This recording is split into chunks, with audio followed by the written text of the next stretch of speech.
ഞാൻ നോക്കട്ടെ. ആ ഞാൻ നോക്കട്ടെ. ഈ എക്യുപ്മെന്റ് എന്റെയാ.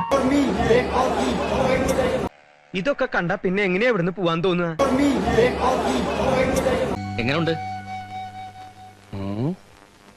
ദൂരെ നിന്ന് നോക്കുമ്പോ ഫ്രണ്ട് എലിവേഷന് കുഴപ്പമുണ്ടാവില്ല. എന്നാലും നമ്മൾ ഉദ്ദേശിക്കുന്ന നേരത്തിൽ ലുക്ക് കിട്ടും എന്നുള്ള ഒരു സംശയം. ഞാൻ നോക്കാം. ഇതാ വ്യക്തമായിട്ടൊന്നും കാണുന്നില്ലേ? இல்லக்கா இந்த மாலை பாக்குறதுக்கு ரொம்ப அழகா இருக்கு. நான் கொஞ்சம் தொட்டு பார்க்கட்டுமாக்கா?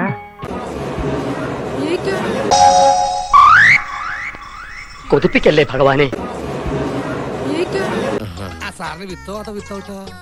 വിത്തൗട്ട് ആയിക്കോട്ടെ. ആയിക്കോട്ടെ. എനിക്കും വിത്തൗട്ടാ ഇഷ്ടം. ചൂട് കാലത്ത് വിത്തൗട്ടാണ് സാർ നല്ലല്ലേ? അല്ലേ സാറേ? അയ്യോ ഒന്നും പറ്റിയതല്ല, ഇത് പുതിയ സ്റ്റൈലാ. പുതിയ ഫ്ലാഷ്. ഇപ്പോഴത്തെ പിള്ളേരുടെ ഓരോരോ കാര്യങ്ങള് കൊള്ളാവട മക്കളെ. നീ ഇങ്ങനെ സങ്കല്പിച്ച് ഓരോന്നും വിളക്ക പിടിച്ച് സുഖിച്ചിരുന്നോടാ. നല്ല ബോഡി ഷേപ്പ്. അല്ല ഈ എക്സസൈസ് ചെയ്യുന്നുണ്ട്. ഓരോരോ ലീലാവിലാസങ്ങള്. മോഹം ഉണ്ടെങ്കിലേ അവനവന് ചേരുന്ന ഒന്ന് തയ്പ്പിക്കുക, അല്ലാതെ പാകമാവാത്തത് വലിച്ചു കയറ്റുകയല്ല.